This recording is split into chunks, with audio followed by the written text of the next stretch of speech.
আজ কয়টা দিন ধরে দেখতেছি আমার স্বামীটা খালি আমাকে অ্যাভয়েড করে, এত অ্যাভয়েড করে, অফিস থেকে আসলে আমার সাথে কথাই বলে না, মুখ ঘুরিয়ে অন্যদিক চলে থাকে। আমি তো কোনো কিছুই ভেবে চিনতে পারছি না কেন রে কেন এইরকম করা শুরু করছে আমার সাথে। পেট থেকে কোনো কথা বের করতেও পারতেছি না। তারপরে মাথায় একটা মজার আইডিয়া আসলো যে দেখি তো একটা নিত্য নতুন রেসিপি তৈরি করে দেখি আমার স্বামীর এইবার পেট থেকে কোনো কথা বের করতে পারি কিনা। কেন এত অভিমান করছে বুঝতেই পারতেছি না। ফ্রিজে বাসি এক বাটি তরকারি ছিল, সেটা হচ্ছে আলু আর চাল কুমড়ো দিয়ে মাছ রান্না করেছিলাম। এই তরকারিটা বের করে নিয়ে আসলাম, বের করে নিয়ে এসে এভাবে মাছ টাছ বেছে টেছে নিয়ে তারপরে হচ্ছে আলু আর চাল কুমড়া ভালো করে মুথে নিয়ে একটা বিশাল একটা সুন্দর রেসিপি বানালাম। আপনাদের ইভাপুর মাথায় তো খালি সুন্দর সুন্দর রেসিপি ঘুরপাক খায়, কিন্তু আপনাদের ইভাপু এত ব্যস্ত থাকে যে আপনাদের ইভাপু সময় মতো এই সুন্দর সুন্দর রেসিপি দিতে পারে না। যাই হোক, এই যে স্বামীর এখন অভিমান করেছে, এই অভিমান কেমনে ভাঙাবো সেই চিন্তায় তো আমি অস্থির হয়ে যাচ্ছি। এই জন্য এই যে এর মধ্যে দিয়ে দিলাম হচ্ছে ধনিয়া পাতা, পেঁয়াজ কুচি আর মরিচ কুচি দিয়ে ভালো করে মেখে নেবো। এরপরে দিয়ে দিলাম হচ্ছে চালের গুঁড়া। চালের গুঁড়া দিবেন কিন্তু, ঠিক আছে? চালের গুঁড়া যদি না থাকে তাহলে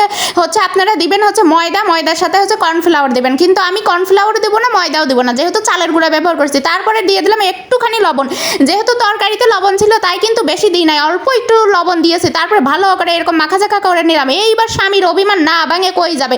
আমি এত সুন্দর একটা রেসিপি বানাচ্ছি, স্বামী যদি এইবার অভিমান করে থাকে তাহলে স্বামীর একদিন কি আমার একদিন। চুলায় আমার জাতীয় কড়াইটা বসিয়ে দিলাম। এই যে আমার জাতীয় কড়াই, কালা কুচকুচে কড়াই, আমার শাশুড়ির দেয়া কড়াই। এই কড়াইটা বসিয়ে দিয়ে যে টস টস করে এরকম ছেড়ে দিচ্ছি এই বড়াগুলো। এই যে দেখুন কিভাবে আমি বানিয়েছি, ওই যে সুন্দর করে মেখে রেখেছিলাম না, সেগুলো হচ্ছে বড়ার আকারে দিয়ে এরকম করে ভাজতেছি। আহা, দেখতেই কি কালার হয়েছে তাই না? দেখুন কি সুন্দর কালার। এই কালারটা দেখলেই তো স্বামীর মন গলে যাবে। আমার স্বামী আবার ভাজা পোড়া খুব পছন্দ করে, তাই মনে করলাম এই টাইপের একটা রেসিপি বানিয়ে দিই। দেখুন আপনারা কিন্তু বাসি তরকারি কখনো ফেলে দিবেন না, এইভাবে কিন্তু নতুন নতুন রেসিপি বানিয়ে খাইতে পারেন। এরকম উদ্ভট জিনিস দিয়ে সুন্দর সুন্দর রেসিপি বানিয়ে আপনাদের স্বামী কিংবা পরিবারের প্রতিটা মানুষের মন জয় করার জন্য আমার পেজটা ফলো দিয়ে রাখুন। কি একটা ঘটনা দেখুন, এই যে উল্টাতে যেয়ে কিন্তু আমি একদম একটা ফেলে দিছি।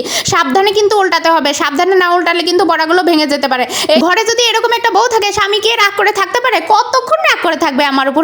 দেখবো না কেমন রাগ করে থাকতে পারে। এই রেসিপি খাওয়াবো আর গল্প করবো, গল্প করতে করতে পেট থেকে বের করে নেবো কেন আমার উপর অভিমান করেছে। তারপর সত্যি কথা, আমি কিন্তু সত্যি কথা বলতেছি, অভিমানটা পেট থেকে বের করেই নেবো কেন আমার উপর অভিমান করেছে। আপনারা কিন্তু সাক্ষী থাকেন। যাই হোক, বড়াগুলো এই যে হয়ে গেছে, এখন কিন্তু একটা প্লেটে উঠিয়ে নেবো। উঠিয়ে নিয়ে দেখুন আমি সুন্দর করে ভেঙে দেখাচ্ছি আপনাদের কি সুন্দর হয়েছে ভিতরে।